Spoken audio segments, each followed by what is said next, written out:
Right, we are back for another episode of the Dope Stroke podcast show today. At the moment, it's just me and Bubs because boy wonder Chris Trott is currently experiencing internet difficulties. That classic cliche of a phrase. I'm sure he'll be joining us at any moment. I think once he's got himself off those X-rated websites, he'll probably be in tune. But until then, today's episode, Bubs, we're going to be talking PGA Show. There's obviously some big news in the world of professional golf. You know, Patrick Reed winning last week in Dubai. I think the fact that we've also seen a Seve Ballesteros statue was stolen in Spain as well last week. I think that's nuts. And of course, Justin Rose making TGL history with the first ever albatross. But before we get into that, me and you were both in Orlando last week. We're both back home in the UK. How was your jet lag? Did you survive? Are you bright and perky today, ready to go? Mate, yes, it was. Do you know what? It was a great week. It was a really, really good week. I mean, look, you mentioned Trotty's internet. Like, people are going to listen to this and watch this, and I'm sure we come across as incredibly professional outfit that's got everything in order. But I mean, I've had to move locations from my office to my wife's dressing room. Trotty was on and now he's off. I mean, behind the scenes, mate, it's a shambles. But yeah, we're hopefully we're coming across all professional when we listen to it. And mate, PGA Show was good, really good. We had a night flight back, didn't we? It was a 6:20 p.m. flight back, arriving in the UK at 7 a.m. And I was down at your office before we flew, maybe 2 to 3 months ago. And Katie walked up to me with her laptop and she said, would you like to choose where you sit? And I thought, oh, perfect. So she spins the laptop round and there's the map of the plane. And there's all these seats that you can choose from. And right at the front, there's the row of seats where there's no one in front of you because it's like the bit of the plane where it goes from one section to another. So I'm thinking, perfect. I'm going to stick myself on the end of the row, loads of leg room. I can push out, I can lie back and I can get some kip. That is the baby row. So that is where they have the little pop-up or pop-down shelf where as soon as you take off, they put that down. That's where the babies go. So you've got the 4 in the middle. You were on one end. I was on the other end. And in between us, how old is that baby? That baby was 18 months old. 18 months old and slept for a total of 0 hours for that flight. Yeah, well, I would say if it fell asleep, it was a little girl, actually, if that little girl fell asleep, I would say it was seconds because her little iPad mini, whatever it is, kept falling on my knees while she was in that cot thing and obviously yelping in my ear on one side. But what you didn't see is that on the other side of the aisle was another baby who was about, I don't know, definitely less than a year old. So I was flanked by babies. I think people must have thought I was a baby with my big bald head as well. But I was not the one keeping them awake. They were the ones keeping me awake. Yeah. I mean, he was stressed to the max, wasn't he? But like, we've both been there. We've all been, many of us have been there with babies and you're traveling. It is stressful. You are conscious of everyone else. They're like, it was fine. We were chilled about it. But I think I managed to doze off for maybe, I don't know, a couple of half-hour stints. But it's not the same sleep, is it? So we got back in the UK at 7. I went straight to watch my boys' football game, which I got there in time.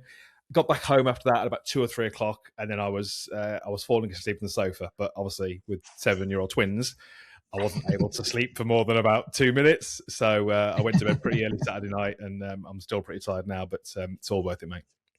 You've done well there. You've done well. Yeah, I think I basically crashed out all weekend. I don't even remember the weekend, to be honest, really? Other than it was my son's birthday party yesterday. So I managed to get the matchsticks in my eyes for a few hours just to get that going. But today, bright and sprightly, ready to live the dream. That's what I'm doing right now. Absolutely. Back into normal routine, isn't it? So I've been back to the gym today, which is good because I missed the gym when I was there. I like to go, if I can, a couple of times a week. So yeah, it's good to, like, it's nice to travel and it's good to get out there and see people and do things and you're there and it's a good trip, and I'm going to want to do it again next year. But I'm at that age now where I like routine. I like my own bed. I like my house. I like my little routine. I like to know what I'm doing. So back to it now. I think I'm the same. I definitely like a little bit of a routine. And the thing is, with a trip like that, you're flat out from the moment the sun rises to the moment the sun rises. I guess I feel like it's a 24-hour thing, and your social battery never really switches off. So when you eventually get to the end of it, you just hit the wall and you crash and burn. But hey, it's the nature of these things. And I think in one way we're super lucky to do what we do, that we get to go to places like that and explore new things and have lots of interesting conversations. But I know we're going to get into the PGA Show stuff imminently.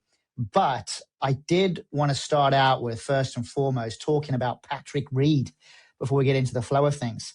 How about that, right? So Patrick Reed goes out and he wins the Hero Dubai Desert Classic with a 4-shot victory. Obviously, LIV golfer, technically, and this is the bit that I wanted to talk about, technically, he's out of contract. Yeah. So he's still negotiating his LIV contract. So he thinks that, or he's perceiving himself to be more of a free agent than maybe the public probably recognized earlier last week. And not only that, he's basically using the prize money to fund the fines that he's received from the DP World Tour. I mean, fascinating, just absolutely fascinating that he's gone on to win that tournament in the fashion that he did. You got any views on that? Like, what's your thoughts on this guy just pitching up, bowling into DP World event and cleaning up? Yeah, I know. I mean, it was a good win. It was a good win. I mean, he was thereabouts, and I'm pretty sure he held the lead all over the weekend. And then come Sunday, I wasn't watching it, but I was kind of staying up to date with the leaderboard. And I wouldn't say no one really made a challenge, but there was a couple of people, chasing him who kind of went backwards to begin with. I know Andy Sullivan had a slow start. I think he pulled it back a little bit. And he just kind of had to get through the front 9 level par, which I think he did. And he still had like a 2 or 3 shot lead. And then he kind of kicked on and won. But like, obviously, Masters champion. He's a player, like a proper player. And I think, these players who go to LIV, they disappear a little bit out of the headlines and you kind of forget how good they are. And if he can get a little bit of that form back, like there's a major contender. But I do wonder whether we're entering a phase now where, a lot of the kind of early adopters, if you like, the people who went over to LIV, like your Brookses and your Patrick Reeds, that they're coming towards the end of their initial contract. And I don't know, I just think it's interesting to see, Brooks kind of making his way back to the PGA Tour. Now you've got Patrick Reed, who's kind of saying that he's a free agent. Is he sort of laying the foundations for the fact that he might not renew and he might sort of try and play some other golf? So I think it's interesting. I'm not going to suggest, this is a soundbite for the podcast. I'm not going to suggest it's the start of the demise of LIV, but I don't know, it's just interesting. If you get, major champion Brooks back to the PGA Tour, you potentially get a major champion in Patrick Reed not renewing, coming back to the DP World Tour. Are there going to be other players who go, okay, well, I'm not the first to leave, so it's a little bit easier to leave? I don't know. It's interesting times. I think the next couple of years are going to be interesting. It's going to be interesting to see who they recruit and who leaves, because I know Phil Mickelson's team, High Flyers, have just taken on the amateur. Well, he's not an amateur now. Yep. He was an amateur, Michael Asasso. So if they're recruiting kind of amateurs who are turning pro onto the LIV Tour and they're losing major champions who've still got game, like Patrick Reed has, each year their product's getting a little bit weaker. So I just think it's a really interesting couple of years for them. I think the weird thing, there's 2 weird things for me on it. One, and you rightly point out about the youngster for High Flyers, Asasso, right? Is that his name? Michael just to make sure I got that right. So he's foregone a Masters invite to go and join LIV. Yeah, crazy. I'm not so sure about that move. I think that's insane. I mean, he's obviously backing himself to play in the Masters again in the future, but there's absolutely no guarantee. And I think, you can only go with the information that's in front of you. And if you've got the opportunity to play Augusta, I mean, you take that opportunity. So in a weird way, I find that strange. The other bit that I find strange is how many LIV golfers there were that played in the DP World Tour event last week. And it's almost like, they've got fines. They meant to have suspensions, but do they? I can't tell what's being enforced and what's not being enforced. And I can't tell if that's a good look or a bad look for the DP World Tour right now. I mean, personally, if I had to, I really can't tell, but part of me is thinking it's got to be a good look because now you're getting better players that are playing on the DP World Tour with bigger brands and much more of an international identity. So that makes a lot of sense. But then on the flip side, you think, well, there's no real penalty and no real consequences for going to play LIV other than a fine, which you can win back anyway if you go and play on the DP World Tour.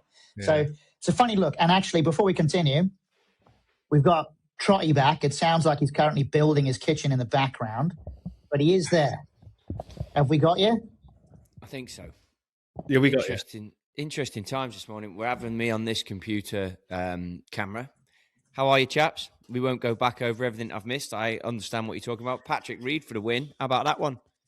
Yeah, big one. We're just going through it now. Yeah, I love Patrick Reed. But Dazzler, you look at that Michael Asasso, right? So I remember he came up on my radar last year when he won some big amateur events in the US. I mean, crazy swing if you look at it in slow motion. So like the three of us sit here and we go like, we wouldn't go to LIV, right? We would play the Masters. We think the PGA Tour is the right route.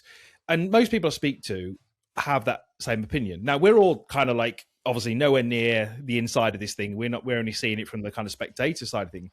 But I keep thinking, what conversations are being had for him to make that decision? Because from the outside in, it looks as if it's horrendous. So what are they saying to him? Is it really? Let me just catch up here. This is the Phil Mickelson kid, is it? Who's gone and Yeah. joined Phil's team? Yeah. Yeah. I mean, the Is it conversation's literally just easy, money? isn't it? It has to be mum and dad saying to him, "Dude, you can do this, and you're guaranteed cash." This is the whole point of you playing golf was for money. Go do it and take the money. But what I'm thinking is there not anything more? Do you not think they're saying to him something like, look, we're confident that within 18 months we will have world ranking points, or we're confident that in 2 years this will happen? I just feel like there's got to be more, because we see PGA Tour as the best route. We see it as the most viewed, where you're going to get the biggest personal brand, and they're going a different route. I just wonder what is being said. Yeah, definitely. I think there's some guarantees must have come. I mean, obviously we're all guessing here, but I think there has to have been some absolute routes come down, like Phil's guaranteed X, Y, and Z. He's guaranteed his time. You get to be, as a rookie, playing with Phil Mickelson to basically practice your time. I mean, McD, you know what that's like to get a little game with Phil Mickelson. Well, I had him against the ropes when I played, so, you know, it's the way it is. It's just the way it is, easy. So imagine if you're doing that week in, week out, having a game with Phil Mickelson, and he's showing, if you go on the tour as a rookie, you're not guaranteed starts. If you do this, you're guaranteed starts, you're guaranteed money. And then obviously Phil can put you in the limelight moving forward. There must be some business plans behind it. Your parents are probably sat there saying, listen, mate, you're going to make X million of dollars if you go and do this straight away. You don't know his personal situation. You don't have to struggle with web.com, Corn Ferry, whatever the hell they call it these days. I get it. I mean, I heard you just say then when I joined late, it's like, oh, you know, I think we all agree. Do we though? Because the PGA Tour decide how they're going to frame you. They decide what they're going to do with your brand. They decide who can say what. They put you into almost the clean-cut Gillette. Everyone goes into that thing. And now they've made all this slot over on the LIV look like the baddies. Like, what are you doing? Well, I think with the three of us now facially, I think we're definitely not of the Gillette variety, unless we're all shaving our legs to go on a bike or something. But as it stands right now, mightn't it? I mean, this is polished, lad. I mean, this is what it takes. I should be sponsored by like Brillo Pad or something. Oh, actually, talking about sponsorship, I want to say it on the show. I want to say it at the PGA Show last week, right? Bubs mentioned it earlier. So I'm not sure if I told you this, Trotty, but I was walking down one of those aisles at the PGA Show, and this American guy, he says to me, "Hey, are you Dazzler from the Dope Stroke podcast show?" And I've gone, yeah, that's me. Oh, awesome, buddy. Keep it up, buddy. And he kept walking along. And I felt, yes, I've made it. I have made it in life. I'm recognized for the podcast show. and then a couple of hours later, mate, he's walking around with one of those clip-on lights on his phone, doing selfies. He's there with his chest out. He's signing autographs. He's doing signing breasts and chests and all sorts of years. He's thinking he's made it. Handing out cards. I'm Dazzler. Yeah, that's it. You might recognize me from podcast fame. That's what I was throwing out left, right, and center. Yeah, he wanted to do a meet and greet on the Full Swing stand. Invariably was. Well, talking about unusual, famous scenarios here. Hey, I just want to cover something before we get going. 47%, yeah. I want to cover, again, you've got to correct me because I might have missed it already. I know we did the PGA Show podcast. We did one of them. Obviously, I left. Did we do another one, or did you just do one of them from the PGA Show? No, we didn't. We were planning to do one on Friday, and then we just got... long days. I know the deal. Do you know, I left the PGA Show. I got back to Carlsbad. I had a meeting, successful here. I was thinking about my experience at the PGA Show. Do you know I only went to 2 booths in the whole thing? Yeah, and I know which 2 booths. The Full Swing and the coffee one. Full Swing and one other. But I've left there and I've digested this and I'm like, that's really weird that someone who is so into golf wasn't drawn anywhere else. I felt like I'd kind of seen the playbook before, didn't really want to go to some of the other stands. It was like, I know what that tech is. I've read about that. All right, I've seen that company do that. I can catch them in Carlsbad. I just thought it was really weird. And I think that it's, I know we were going to talk about it and we can save it for another episode, but sometimes I think it plays out into the content, and I think it plays out into like the feelings I'm having about certain things in golf. I think a lot of people are having, like the comments I've been getting on YouTube recently and stuff like that about launching stuff. And people are just like, I don't know, maybe they feel a bit how I feel sometimes, which is why I was excited to talk about, well, I'm not going to talk about the other booth I went to, but I was excited about it. And it's like, okay, that's cool. That's different. That's innovative. That's where the future needs to go, like that. Now, don't get me wrong. There's many people there with lots of minds, but I felt like it was a topic that I should just raise. A little bit of a concern for the PGA Show when I left. I was probably not quite as extreme as that, but in a similar sort of boat. You know, I obviously spent a bit of time in the full swing stand, but when I had a bit of free time, I didn't have the urge to go around looking at all the other booths. Like, I had a little mooch around and I walked, but I probably didn't go into any booths. And I think a lot of it is, well, all the equipment stuff, like you see what's out there. It's all on social media. There's nothing new there. Then you look at the kind of clothing brands. You're like, clothing brands are clothing brands. Nothing really excited me. There was a little bit of kind of golf swing tech or golf coaching stuff that I had a little bit of an interest in, but I guess we're not the audience, are we really? I guess that you go there if you run a golf shop or you've got an online retailer or you're a distributor and you want to see what new products you can potentially introduce to your lineup or your portfolio. But I don't think we're the audience. But I don't know. I saw a lot of people who were there in small groups, 2 or 3, who were walking around hitting balls. I'm thinking, are you really like potentially shopping here for new brands, or are you just on a bit of a jolly and a bit of a weekend in Orlando? I think it's got to be hard because I think the people you need to speak to get the information are hard to get to. Yeah. If you're a random, and random's a bad phrase. If you're a general admission viewer, it's very hard. And if you do get a chance to speak to someone, maybe you're a little bit nervous, maybe you're not sure what you should ask them. Whereas we're very fortunate, I think, because, you know, you go around, you are an industry guy, you know a lot of people, and you can literally just, hey, how you doing? I could do with seeing, yeah, no worries, we'll box that off. So maybe there's that element too. And then you get all meetings are moved and you get half an hour with the guy or an hour with the guy. It's good. It's good what they do. I just left and I'm a bit like, I've seen this playbook. It's like, I don't know. I'm not as into it as I want to be because I know what that does. And I think it depends. And you're sort of semi-touching on it, though. I think it depends on what your purpose is when you're there. So, and you said, like, if you're a part of the general public or golf club manager, that type of thing, you're looking through a very different lens to the lens that you're looking through versus the lens that I'm looking through. You know, we have a number of clients there, and I had a number of meetings last week as well about a variety of different things. And it's a good location to be able to do that in one massive big hit, with obviously follow-on work to do accordingly. But the point is, it just depends on what your purpose is when you go to an event like that. So I can see how, from the perspective of you guys, obviously I should be in the same camp now that I'm technically an influencer because I've been identified as a celebrity on the Dope Stroke podcast show. However, beyond that, I think you guys and the position that you're in, it's almost like those people that are going are actually coming to see you because you are part of the marketing platform for them. So you don't. There's less. I'm not saying there's less need for you to be there because I think there is a need for you to be there, but I think it's not the same need or totally relatable need as others would have when they attend the show. Maybe. I will add, because, and I want to dive in and say it. Sorry, Bubsy. I want to dive in and say it because 47%. Yeah, a few of those launch monitor stands and the tech stands, and you go around, and obviously I spent a ton of time at the Full Swing booth. What a great job those guys have done. Fair play. I mean, That booth, I reckon, was, A, you can't call it a booth. B, I reckon it was 5 times busier than the previous year. The team knew what they were doing. It's a grind, but they were getting after it. And they've got a group of guys who are like serious ones who are there for the tech stuff. And then they've got a group that bring the vibe. And everyone knows their role. They had a side office. The 2 boys who run it were present but busy, as you'd want them to be if you were running that, if you were part of that. I thought they did a nice job. I think the branding's good. I think they create such a good little vibe there. I really do. And I stand by it. I think I've shown it online. Bubsy and I've gone through it. We talked about it before. The product's good.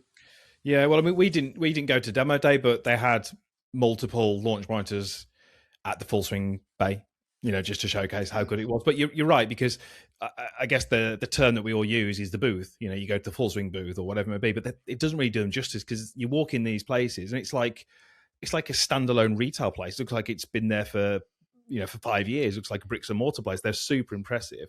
But I think I want to touch on briefly, because my memory's terrible, like so bad, and I forget so much. And I forgot what happened in the Skills Creator Challenge. So I just thought we could just go over that a little bit and just remind me of what happened. So just to frame that for everybody that's listening, there was a skills-based competition that took place on the Full Swing booth, and Trotty played, Bubs played, a few others played. In fact, you guys will be able to reel off some names who else played. But I think there was, from my memory, there was only one winner. Isn't that correct, Bubs? I mean, yeah, I took the W there, Easy. didn't I? I took the W. I think I was quicker than the others. There he goes. Trotty's getting defensive already. I'll hand it over to Trotty, but I think I was quicker than everyone else to find the loophole. Right, you just get this right, first of all. It's called here we go. It's called Skill Strike, you pair of tossers. It's called Skill Strike. Okay, so let's start. It's not called Skill Game. It's called Skill Strike. Okay?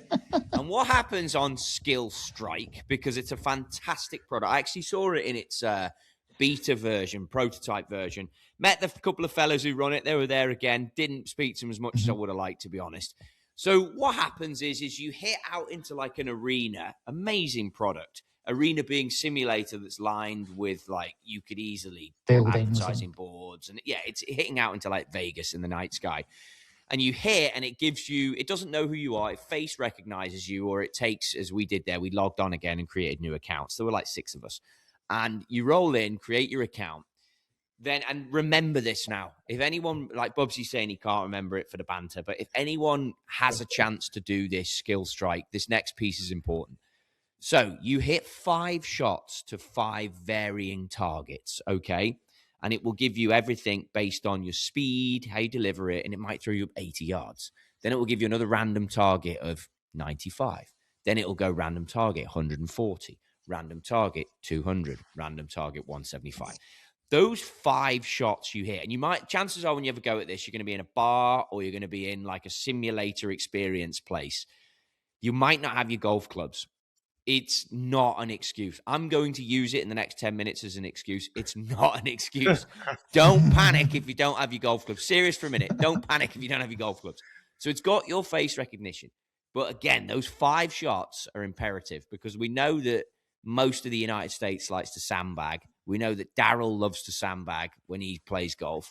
When you stand there and hit your shot, don't try and flag it on those first 5 shots, because what happens is the AI and the product adjusts your target perimeter for your actual competition. So, for example, 80 yards, you hit it to 6 feet. 90 yards, you hit it to 4 feet. 140 or whatever I said, you hit it to 3 feet. Your target greens for your actual competition are going to narrow in and become extremely difficult to hit those targets. Now, the polite way, Chris Ryan went on and achieved the win. Well done. Congratulations. However, where he got lucky is it throws up, and I did have a chuckle to myself when I left here, it throws up 80 yards. And I'm looking at this fella, and he's a 6-foot clothes horse there in all his sponsored stuff. I'm like, okay, 80 yards. No one's really watching. It's the practice shot. He hits it to 25 feet, casually mumbled something. Next shot, 90 yards. Oh, yeah, 90 yards. Not my forte, this Trotty. Yep, I know, mate. He hits that to fucking 20 feet again. Cool. And I'm sort of sat there going, all right, okay, he's hit 2 shockers. His rings, his perimeters are going to be freaking good here. So then he gets like a 141 and he starts to get a hair more comfortable as he hits baby wedge or whatever he does down there. Then he gets a 200-yarder and he wafts one out there and he's like, oh, whatever, it's just my algorithm sorting itself out. So then it comes to the real play, and obviously people don't know Chris. So I'm watching and I'm like, if he gets through the 80 and the 90, he's off and running here. And like people have no clue. And of course he wangles an 81 onto like 15 feet or something. He even turns around and says to me, I hit the green there. I'm happy with that. It was a bit of a chunk and run, that was. Yeah, that's what he said. He goes, I chunk and run that one off the mat. And I'm looking at it going, yeah, this is going to be a good score. Which I was, to be honest, if I couldn't win, I wanted him to win. And then he wings one out there on the 200-yarder. And I think you hit it tight on 200 yards, didn't you? Yeah, I did. And I'm like, okay, cool. He throws down like a 1200 or something. I'm like, okay, that's going to be hard to beat. And I knew it was. And, of course, Knob Jockey here gets up in the freaking practice 5 holes with a wedge. And it was the only club that didn't feel 15 degrees upright. Hit my 2 practice wedge shots tight and was like, yeah, done. No chance. There's no chance here. You can't win now because when it goes into your thing, it's going to be, I should have done a McD and just like flumped it, chunked it, knifed it, and then gone, I can actually half play now. I need 11 shots. Essentially, it's... You're playing and you're betting against yourself, aren't you? That's the way it works. But I mean, that was obviously a good overview of what happened. I saw it slightly different. So what happens is you hit your 5 shots, which isn't competitive, and then you turn on to your competitive 5, and everyone else flakes and got deer in the headlights. Whereas I stood up, shoulders back, chest out, and I just stood up and hit the career shots really. So that's the way I saw it. You're the man, Chris. You are the man. Now you did well, and I was happy for him. There's a girl from her husband is one of the pros at Aviara, and her name's Maya. She's a really nice girl, amazing golf swing, and really very very good player. And I said to Bubsy, there's a few creators and content people there, and obviously there's a lot of noise, a lot of drama. And I just said, Bubsy, this is basically whoever beats Maya wins this, because I swear to God, she's really good, like proper player. And to be fair, I was right. I called it. Bubsy got the win by about 3 points over Maya, I believe. 100. But it was good. She's a good player. Yeah, so that's not in the UK yet, is it, Dazzler? But I think it is coming to the UK. Yeah, so it will come to the UK eventually. It's obviously going through its motions as it would in the US across all the states out there. There's over 3,000 different locations that it's being rolled out to at the moment. And it's a matter of time before it reaches the UK, probably South Korea, Japan. So I'd expect to see some movement in those territories over the course of probably this year at some point. It's quite a lot to work through from a regulation perspective and everything. So we'll just let the experts do their work on that front, and hopefully we'll get it on this side of the pond. And I'll be in that sim out in the office every day. Well, just owning in my 80-yard flumpers. Well, just to pre-warn you, and Bubsy just threw it in there. I had to go on this thing in beta version, like I say, down in San Diego. We had a babysitter at home, and I needed to get back. And I was like, I couldn't get off the machine. And Michelle came up to him and was like, I hope you're winning, because everything you're winning, you're going to have to pay to the person who's watching the kids at home, because it's like, this is insane. And I was like, Shell, you have no idea. This game's insane. Insanely good. And I had it on lockdown when I was doing that in San Diego. It was just, but it's really, really addictive. And I'm sure you could win and lose a lot of money. And our concern when we first got on it was like, you play, on the version I played originally, you could place your bet.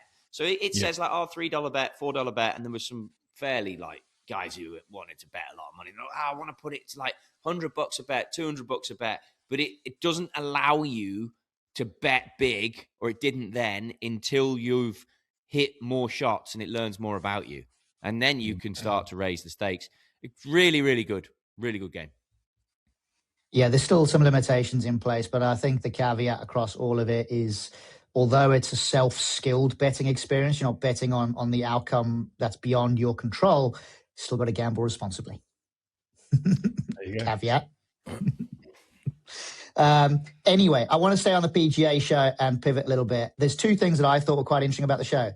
One, I thought the technology side of things, so simulators, launch monitors, and other tech products, that was much bigger this year in terms of a section that was taken by the show than it was last year. And I actually thought that the apparel side was similar as well. So this time, it looked like all of the apparel went all the way down the very, very end of the sort of concourse, which is the first time I've seen it go that far down. Don't get me wrong, there was a lot, and I'm going to just say it as I see it, there was a lot of interesting things, but there was also a lot of junk in there as well.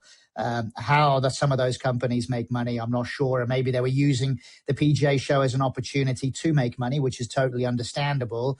but I saw some pretty random things. I'm guessing, Troy didn't have much of a walk around, but did you guys see anything that you thought, that's a questionable, interesting product that I can't see how that's going to really move the needle?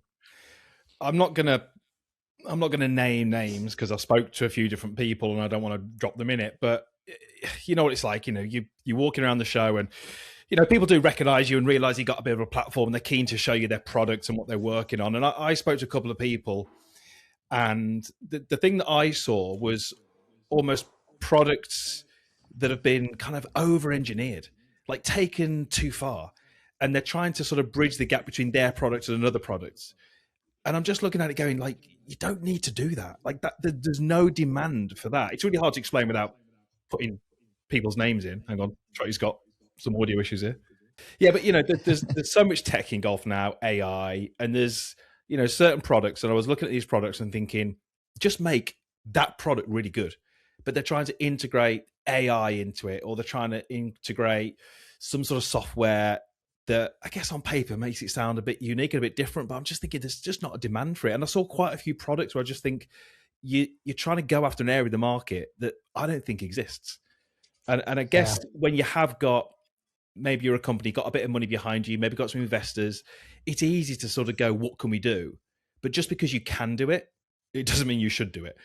And I had to have some, not awkward conversations, but, and I think, as part of someone who's got a little bit of an audience potentially and who's got a little bit of value to say, it's my duty to be honest, and I don't want to stand there and tell someone I think their product's fantastic when I don't think it is. So I don't want to name any individual products, as I said, but I saw a few products that had just been over-engineered, just trying to do too much with it. Yeah, I heard all of that, boys. I heard all of that. So I think, first off, I think you've hit the nail on the head there, and I think partly that's why, for anyone listening to this thinking, Christ, Trotty didn't really walk around the show, you got to, I was aware this time, more than any before, you got to be careful, because if you pick something up, there's a lot of iPhones kicking around, and there's a lot of, and obviously I've got partners and great partners, and it's like, if you do show a bit of interest in something, that you can get used in a way to try and help promote that. So I was like, wow, that was something I was definitely aware of. And then point number two, my biggest frustration always is you see 5 or 6 things and you're like, if all those guys just spoke together, they'd have the answer. And they can't do it. They can't do it. And you're like, God almighty. And you do get handed some absolute, like, you're like, that's never going to work. And then, it usually doesn't. Well, I'm going to name a name because I thought this was far too random for a golf show. But walking down near the apparel section, there was an apparel collab, which was, I can't even remember the name of the apparel company because I can only remember the Barbie, as in the Barbie dolls. So a Barbie doll golf collection. Now, I'm not being funny. That seems a real big stretch to me. That's going to be a hard one to monetize. And they had a pretty big stand, to be fair. And I'm thinking, nah, I can't see that, being sold at the Wentworth Estate or anywhere else. So how those entities like that is really going to commercialize themselves, I just can't see it. And yeah, but it's women's golf, or it's junior women's golf, no, surely. But the market's too tiny for that kind of niche product. I didn't see I don't product, see it. But I assume it was just pink clothing. But you say that. It wouldn't. You say that, the whole thing was pony. I'm not having any of it. No matter what you boys try and tell me, I'm just not having it. Like, I don't know what else you want me to say.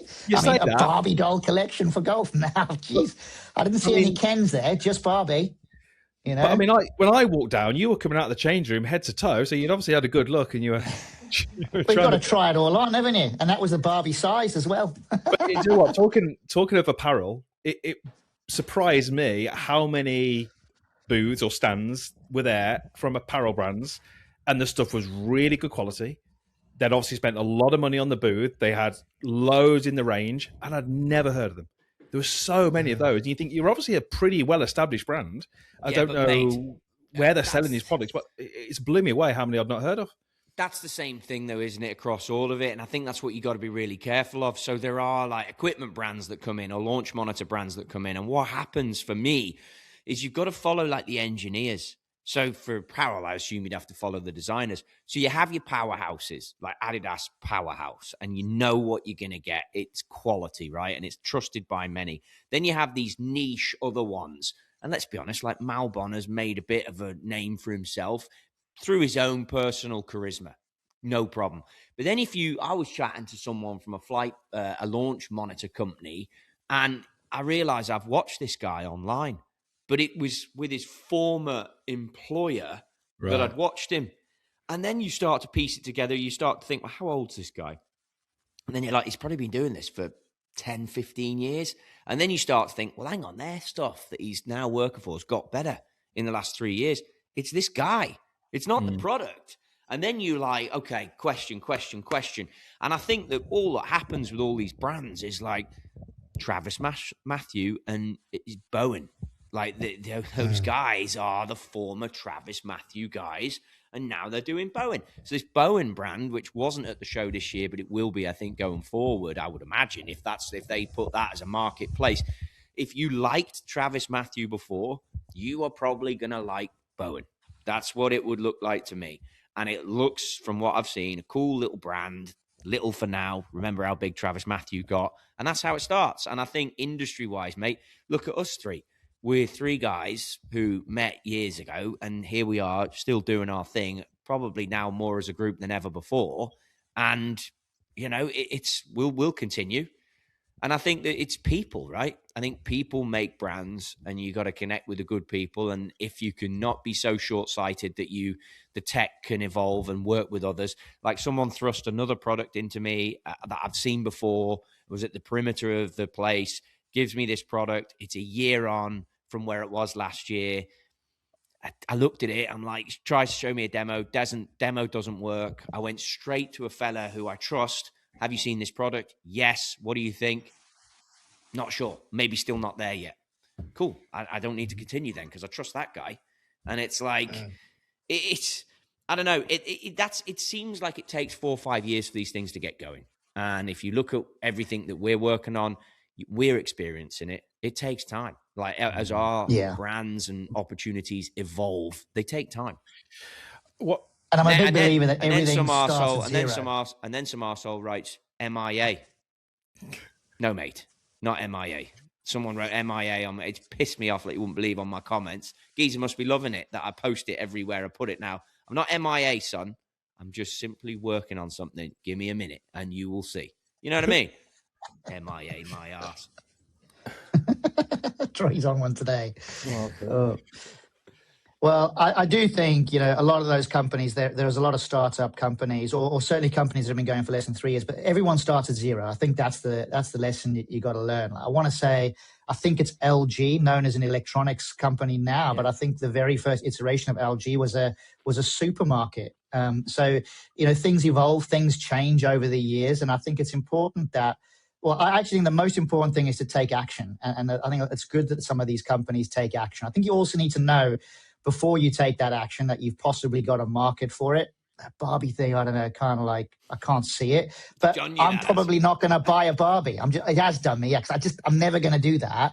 And I can't see how it fits into the golfing ecosystem. But I also would like, and I'm genuinely saying this, I would actually like to be proven wrong. I want to see that thrive into something in 4 or 5 years' time. I just personally can't see that happening. But you do have to take your hat off. And actually, I'm going to do a little call out here. This guy that I met he just launched an apparel brand himself. Really, really cool little brand. Like you said, Bubs, got quite good quality. But his story, when I got chatting to him, his story was so good. And he was like a guy, worked in logistics, had several companies in logistics. And he went to the hospital, got diagnosed with cancer. So, and terminal cancer, as in to say he's got 11 weeks to live, I think was what he said. And he went to the bar or the pub, whatever you want to call it, starts drowning his sorrows, and then starts writing on the back of one of the napkins all the things he needs to do before he dies. And then he finishes a pint, has a little bit of an epiphany, turns over the napkin, and he says to himself, right, what are all the things I'm going to do when I survive? So he then goes about selling all of the business interests that he's got. He then buys himself a boat with his wife, starts drinking beers like pretty much daily, it sounds like. he's on the spliffs. He's got everything on the go there. And his apparel, although good quality, like his hoodies have got almost like a cooler bag type section where his pockets are, because he kept finding himself putting beers in that little pouch. So he thought, I'll align that to keep the beers cool. Then he thought, I'll keep my spliffs on the corner of my sleeve. I'll just put a zip there and I'll put my spliffs in there. So I thought, I like this guy. And I just thought that his whole story about how this has all panned out has been really good for him. And that was 9 years ago. He survived cancer. Yeah, I met him last week on the stand. Simon Wilson, you remember Simon Wilson, ex-True Temper? He was the guy that introduced me to him. We had a chat on the stand. I thought, wow, this guy's really interesting. So I was chatting to him, chatting to his wife. That was called Chill AF, as in chilled as fuck. That's what it was. And I was happy with it. It's good. Go check it out. The quality of it was good as well. I was really happy with it. Great story, right? Obviously, fair play to him, beating cancer, great story. But that is what I was talking about earlier. Over-engineering. You don't need to play golf with a beer in your hoodie. You're just like, do you know what I mean? It's like, that's what I see at the show. It's like, great, make a hoodie, but I ain't going to play with a beer popped into my hoodie, am I? Yeah, fair enough. But I'm looking at it now. In the apparel. I'm looking at it now. It's actually not. It's actually like you could do it. It's wearable. I wasn't sure what we were going to get into here, but it's doable. Yeah, it's not rubbish. I mean, I'm not saying it's out and out phenomenal, but it's not rubbish. But I think, when you looked at a lot of those apparel brands, yeah, I suppose there is some rubbish, but there's a lot of really cool sort of newish challenger brands. You already mentioned, Trotty, about Malbon, and there's several others that were at the show that I thought were good. I mean, Sunday Red had a big stand this year. So we had a quick look at them to see what they were going on about.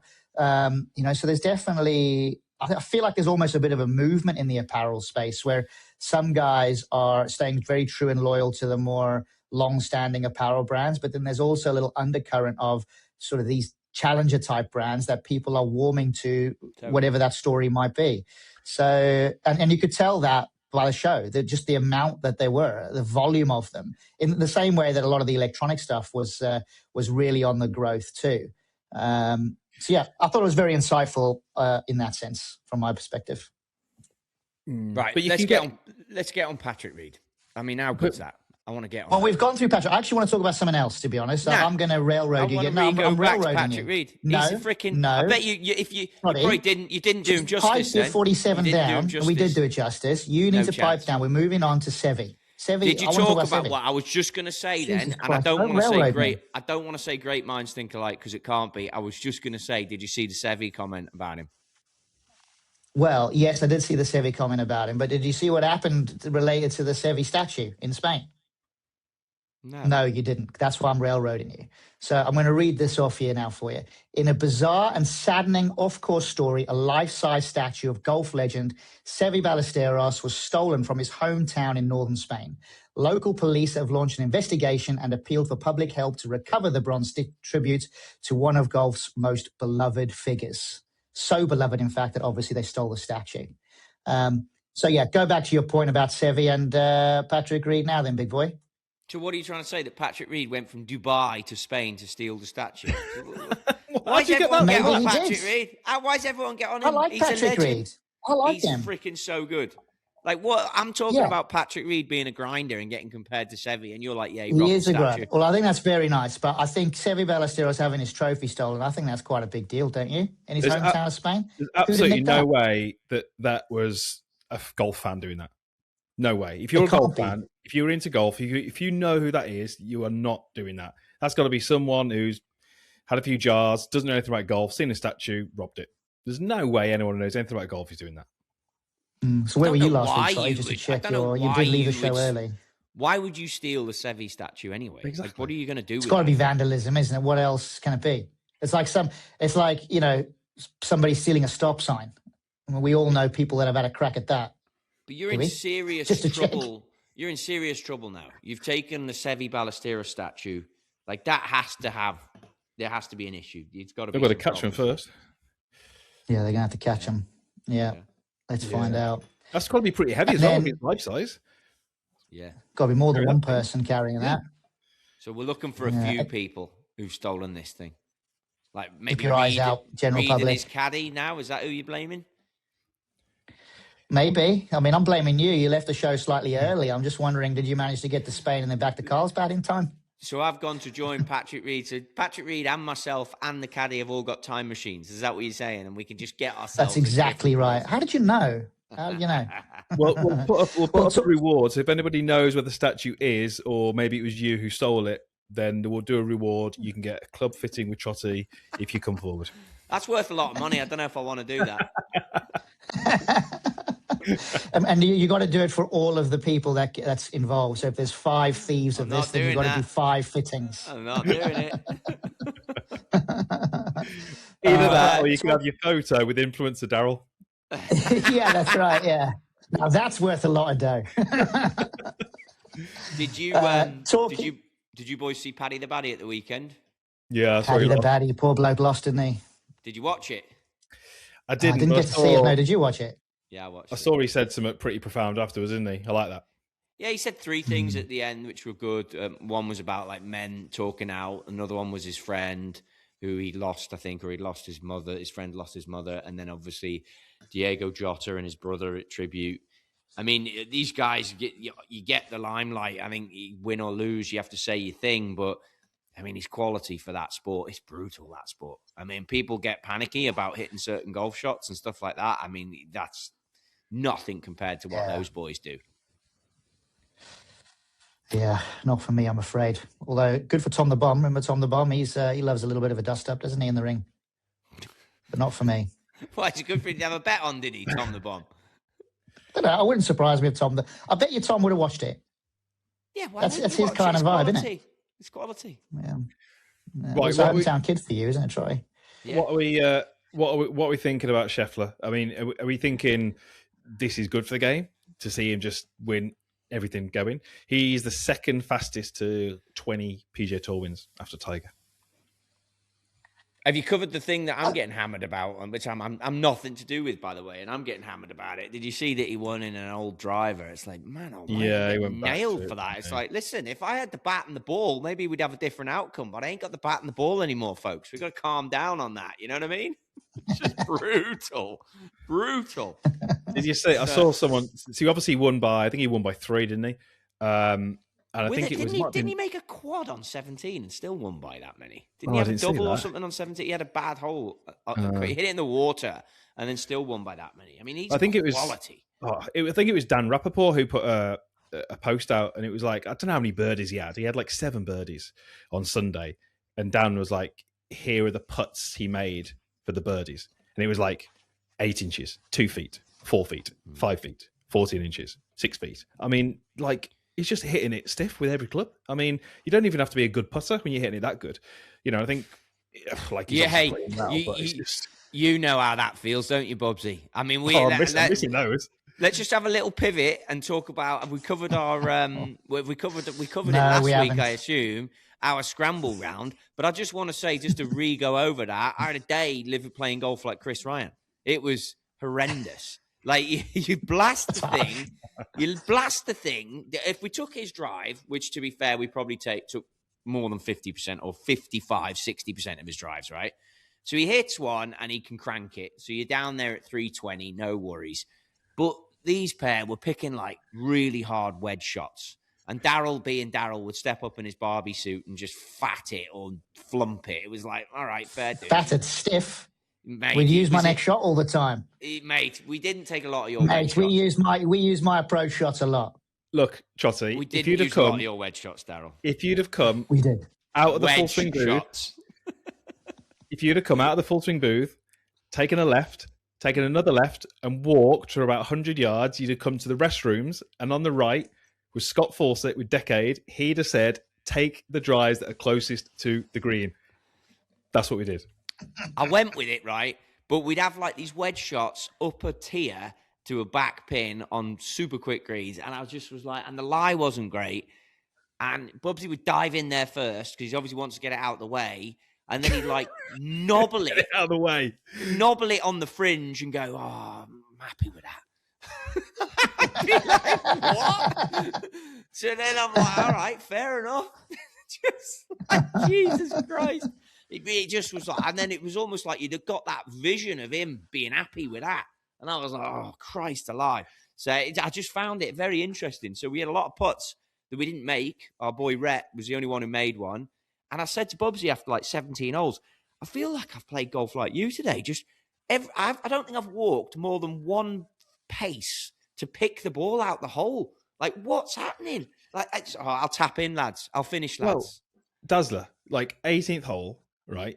That wasn't our last. We had 2 more to play. I've hit it up the left. We've taken that shot, and then I've hit a poor wedge shot. You've hit a good one. Let's call it 18 feet. Trotty's hit a good one, 18 feet. We walk up onto the green. Dazzler's like, right, my 18-footer is uphill. It's dead straight. And then Trotty calls, no, we're taking this one. 18 feet, 6 feet a break across the green. I mean, what is he thinking there? Because Scott Fawcett would have said, it was actually closer. It was more like 16 feet. And Fawcett would have said, come on. Take the right-handed putt, right to left. You got more chance of making that, and you bang it in. Not over a straight one. We hadn't made a sausage all day. It made no difference. We didn't make that one either.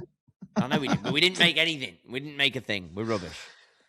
But then you roll the ball down to where my ball was, and you hold it. I didn't hold it. You did. Didn't hold it. Right, round 4. So he doubled 17, and he still won. Yeah. But is it good for the game for him to just win everything? Yes. I quite like the fact that there's a dominant player right now, to be honest. Yes, it's good for the game. Yeah, I'm with it. I think you look at tennis, you got your dominance, you got Djokovic, maybe Federer and Nadal. You look at other sports. I think it's good to have that figurehead that's everyone's looking to. The only thing I think with Scottie is I just would like to see, I know we go over it all the time, but you think that event with Bryson maybe playing, with some of the big players playing, if Rory was playing, it just makes it a little bit more interesting because there wasn't, I wouldn't say there wasn't anyone in that field who could beat him, but it wasn't the strongest field. Totally. But a little word for Blades. Is it Blades Brown? Filthy good. Yeah. Hang on a minute. We'll get to him. It's not intended to be one of the strongest fields, is it? And if you look down, I'll give you that. But you've got to have some honourable shout-outs here. Jay Day with a little 64 in the last round. Yeah, I mean, that's an honourable. And that one will pull on the heartstrings, for sure. He's trending. And then you go, and he's done some interesting stuff with his golf clubs. And then another one that you've got to give an honourable shout-out is Mr. Chow, T8. I love him. Hao Tong Lee, flipping legend. Is it a satchel or is it a handbag? T8. I mean, you got to be stoked with that. Best bloke ever. Such a dude. I think your man Sam Stevens was up there, wasn't he? I think he top 10'd it. I think Sam Stevens was T6. Yeah. Yeah. There you go. And then Carl Phillips T18. That's nice to see because I mean he's a good lad as well. But your household names: Ricky Fowler, Adam Scott, and then your boy Blades Brown, which. Everyone's loving Blades Brown. I didn't love his interviews myself, but he had 74 last round, which at a place like this, he lost 16 spots on his last round. Yeah. But I think to cover the Scottie thing, I think it's amazing. I think as well, he doesn't like change. Same golf coach forever, childhood sweetheart, lives in that Texas area. And I think that on the driver thing, I think the one he's got is good. But he just doesn't like change. And I think, obviously, I'm getting a hammer in myself for like, hey, what you doing? Well, I'm at the PGA Show, folks. So I'm not out there fixing this problem. But I know the boys are working on it. And I think it's hard because he doesn't like change. And we all don't like change when it comes to golf clubs. It's tricky. I didn't watch much of it, really. I saw the leaderboard and I followed the leaderboard, but I didn't really see much of it. But I've seen, since he won, a couple of golf coaches who I kind of respect posting some videos of him with irons, suggesting that he's made a few swing changes over the winter. He looks like a little bit short at the top. So, I mean, if he's made some swing changes and he comes out better, I mean, there's no point anyone else turning on. It's kind of strange because every time you see him, he looks like he's going to win the tournament, but he also looks like he can pop around your house and help you with your tax return. I think he's got quite a cool vibe on that front where he looks much more relatable to the everyday golfer than what you'd expect to see from an out-and-out athlete-looking physique like a Rory or a Tiger or, a Bryson, even those kind of names. But I think it's great for the game that he's up at the top of the leaderboard. I think it'd be nice to see a 2-3 person kind of rivalry like we've had over the decades. I think it'd be quite nice to see something like that emerge, but he is looking like the dominant force for the next several years. But, let's see. Let's see how it goes. You have got it, though. I mean, Brooks now back to the PGA Tour. Let's see if he refines form. Bryson, absolutely, but obviously we've hammered that. Like the LIV has kind of ruined it. P. Reed, I mean, mate, he's coming. He's coming. It's But I like think- Rory is the one, though. If you look at it, that is your challenger. But how much better would our sport be to watch if Brooks, like 5-time major champion, can get back to some of that form on the PGA Tour? Rory gets on the PGA Tour. Even people like Patrick Reed come back to the PGA Tour. It's not going to happen straight away, but Bryson, like our game could be catapulted into a different stratosphere if we get those big names back to where they're playing the best. Like, I don't think it's bad to have a dominant force, but I do like that kind of Phil Tiger era when there was that battle, and I like that really. I don't think we're going to get that because some of the best players aren't playing on the PGA Tour at the moment. Because we're guinea pigs for this situation. I was using a putter like data tool the other day. Took it out on the putting green, just have a go with it. Started hitting putts and looking at. Then I went left, below, right, short putter, long putter, arm lock. Let's see what the results are to see how much you could move what was happening. And I messaged someone who got me this device, and it's like we're the guinea pigs for the technology. Like, look at how far the launch monitors have come now.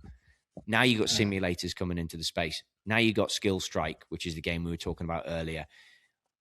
Sadly, we're having a reset on the tours, and I think that this is why I sort of half was like, Blades Brown. You got a kid, and I only saw bits of it. Obviously got quite a bit of charisma. Great name, phenomenal name.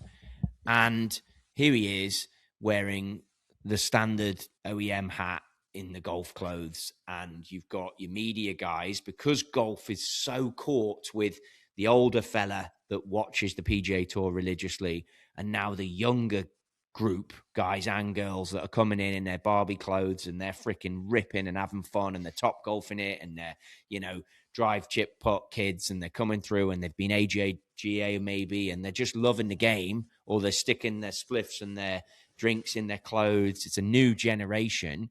But when I look at the broadcast and I look at who's doing the interviews, I mean, people are like, friends of mine are like, I can't listen to the commentary unless it's Smiley Kaufman and maybe Wags. Then you can kind of deal with it. But I think we're at a stage where the questions that were asked to that Blades guy, he's put into a place where he just has to answer it like generic. And I'm like, here have you got this guy, great name, potential, good person, clearly got a decent enough personality. Like, let him fly. And it's just they're sending him back down the 1990s media avenue, but you can't get into that. You can't break into that media world because, trust me, I've tried. It's tricky. They got a hold of the ball. And maybe that comes back to our original conversation right at the start of the podcast as to why our man's gone to LIV to go and play with Phil.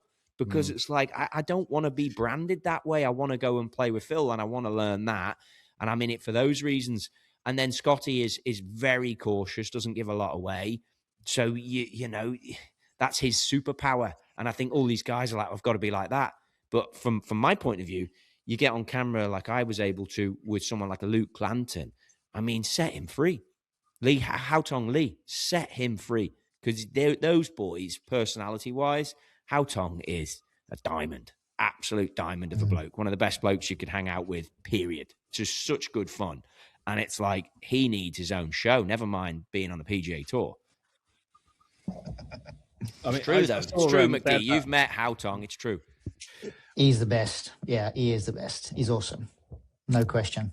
I mentioned that Dan Rappaport. I think you've met him, haven't you, Trotty? He was over at the he was over at the Desert Classic. Obviously doing stuff for him, but I saw him do some interviews with some players, and he's brilliant at that because he was interviewing Shane Lowry, and he was asking Shane Lowry about his F-bombs, and he was just like giving it to him, say, hey, you know, you drop a lot of F-bombs. Is that to the ball? Is that to the course? Is that to the crowd? And then Shane's laughing. He's just like you say, letting him speak a little bit and talk about stuff that's not just like generic questions that give generic answers. I mean, it's just like, it reminds me a bit like the football interviews after the game. I mean, just awful. But Dan is probably going to be the shining light to take it forward for the simple reason that he's a little younger than us, point number one. Point number two, super intelligent, great journalist. Point number three, he has the patience to play the game. And he's also from an area where he plays golf in LA that is like one of the top courses. So the guys in the Blazers that are like the aficionados of the old guard have to accept who he is. because of where he plays, where he's from. He's club champion there as well, so he can play. Decent, really nice player. Played a bit of golf with him. Great player, good lad. And obviously went down the Barstool route. Then obviously had the Portnoy, I personally thought was a little rude about Dan and the exit from Barstool, but whatever. He handled it so professionally and is now out the other side and is in with a group that are going to cut into golf media, and he's there for it. So I think, yeah, I mean, we should probably get him on the pod if you boys are interested. I've already texted him and he said he would, but the guy's a good guy, and he's going to be our guy, I think, that takes golf media forward. And I think it's good. I think, to your point, he asked some good questions, but I think the state of where it's at right now, it needs to pivot, and it needs people like him, Wags, Smiley Kaufman, and anyone else who wants to do 45 weeks on the year and sit in a booth and talk about golf because they love it. Knock yourselves out as long as you're interested. It's ready for it. Mm. But you got to get on a plane at LAX and come back at Christmas. Cheers for that. Talking about LA, it's a little segue here. I just wanted to touch on Justin Rose making what we would know as an albatross, what others might know as a double eagle, the first man. one. Double eagle, buddy, in the TGL event, which obviously took place last week. He was 225 yards out. Yeah, Justin Rose. Rosie, obviously give us his a Rosie. team. You got a Rosie. Everyone say Rosie. LA Golf Club beat him. Rosie, give us Jesus a Christ. Rosie. Where does that come from, Dazzler? Where's it come from?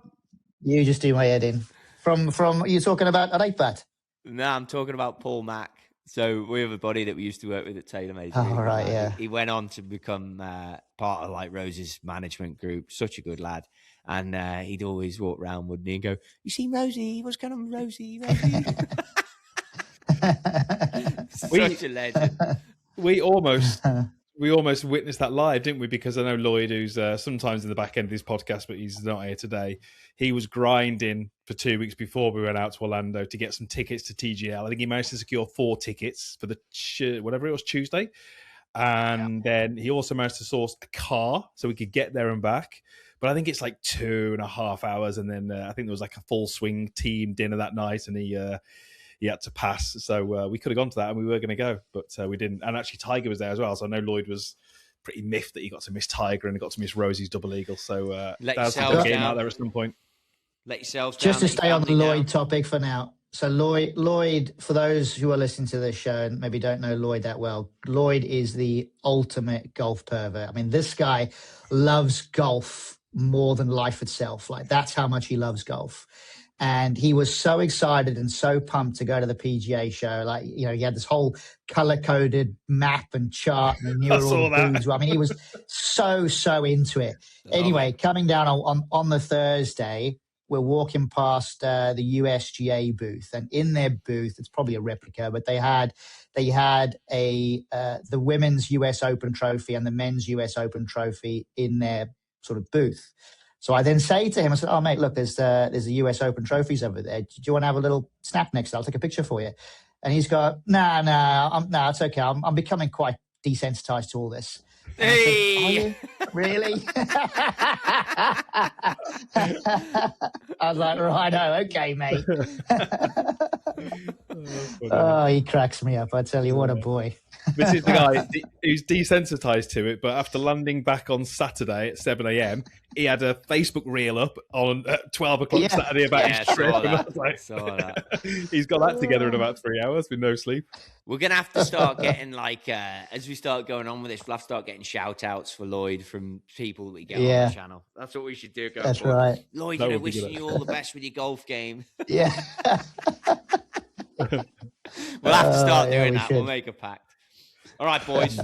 We've got to be close to Rapinelli, haven't we? Yeah, I think we're wrapping up right now. I think that was a good one to close on. Thanks again, boys, for the show, and we'll see everybody else next week. Let's take care and look after yourselves till then. Hold on a minute. Lozanelli's come up with a little message in the chat. It's a good job one of us is on this.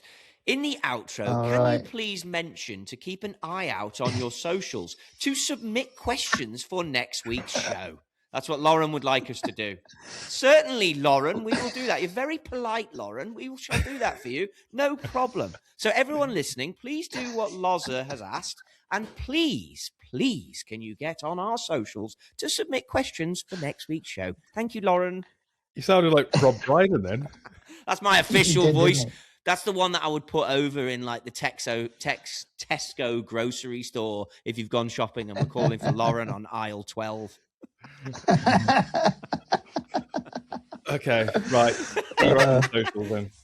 All right, we'll put something on socials and see what the questions are. But so we'll get some idea on that until next week. And Lauren has just gone inside her shell here, so she's all clamming up, but she'll be fine. She'll soldier on because she's a soldier here at Rocky Odd Sports and the Dope Stroke Podcast Show. Until next week, see you then.